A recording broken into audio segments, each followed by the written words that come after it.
আমার বোন জামাই ফ্রান্স প্রবাসী, সমকামে সমর্থন করেন।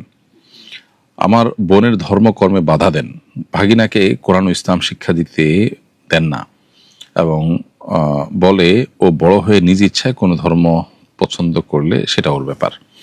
আমার বোন তার থেকে বিচ্ছিন্ন হওয়ার জন্য খোলা তালাক চাচ্ছে, কিন্তু সে দিতে অস্বীকার করছে। এখন কি মামলা করে তার থেকে বিচ্ছিন্ন হতে পারবে? প্রথম কথা হলো, পশ্চিমা বিভিন্ন আইডিওলজি দ্বারা আমাদের অনেক মুসলিম ভাই বোনরা প্রভাবিত। শিশুদেরকে স্বাধীনতা বা ইচ্ছাধিকার দেওয়ার নাম করে শিশুদেরকে খুবই কৌশলে ইসলাম থেকে বের করবার বা দূরে সরাবার সবচেয়ে বড় দুর্বিসন্ধিমূলক কাজটা তারা করে যাচ্ছে।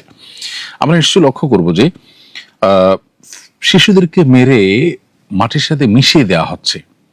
এইটা নিয়ে তাদের ওই পরিমাণ কনসার্ন নাই যে পরিমাণ কনসার্ন হলো কোনো শিশু, মুসলিম শিশুকে তার বাপ মা হয়তো জোর করেছে নামাজের জন্য অথবা হিজাব করার জন্য, এটা দিয়ে বিশাল তার অধিকার খর্ব হয়ে গেছে। কিন্তু আপনি দেখবেন যে শিশুদেরকে মারার বিষয়টা একটি বিচ্ছিন্ন কোনো ঘটনা না, অনবরত ঘটছে, কিন্তু এগুলোর ব্যাপারে তাদের তেমন কোনো সিরিয়াসনেস নাই। এর বাইরে মাদেরকে, কর্মজীবী মাদেরকে কর্মে উদ্বুদ্ধ করে শিশুদেরকে মাতৃস্নেহ থেকে বঞ্চিত করছে এবং তাদেরকে যেভাবে ছোটবেলায় একেবারে জীবনের শৈশবের একেবারে শুরুর যে সময়টা, সে সময়টাতে মায়ের স্নেহ থেকে তারা যে বঞ্চিত করছে, এটা যে শিশুদের সবচেয়ে বড় অধিকার লঙ্ঘন হচ্ছে, তাদের সবচেয়ে বড় ক্ষতির কারণ হচ্ছে। পশ্চিমে শিশুরা ডিপ্রেসড হয়ে বড় হয়ে উঠছে, ত্রুটিপূর্ণভাবে শারীরিকভাবে মানসিকভাবে তারা অসুস্থ হয়ে অস্বাভাবিক হয়ে বড় হয়ে উঠছে। ঘরে ঘরে শিশুদের আত্মহত্যার প্রবণতা তাদের মধ্যে বাড়ছে।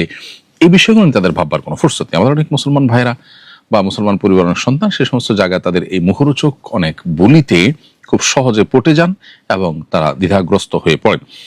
পরিবার ব্যবস্থাপনা ভেঙে দেওয়া, বিশেষ করে মুসলমানদের মধ্যে শিশুদের, তরুণদের, কিশোরদের মধ্যে দিন চেতনা অনেক বেশি।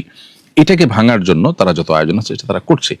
এখন আপনার ভগ্নিপতি সেখানকার যে কালচার, সেটা দ্বারা প্রভাবিত হয়ে তিনি যা করছেন, তার যে অবস্থান আপনি যেটুকু বর্ণনা করেছেন এটুকু যদি সত্য হয়, তাহলে তিনি আসলে ইসলামের মধ্যেই নেই। তারপরও আমি বলবো তার বিষয়ে আপনি কোনো একজন আলেমের সাথে সাক্ষাৎ করে এই জিনিসটাকে নিশ্চিত করুন যে তিনি আসলে মুসলিম আছেন কিনা।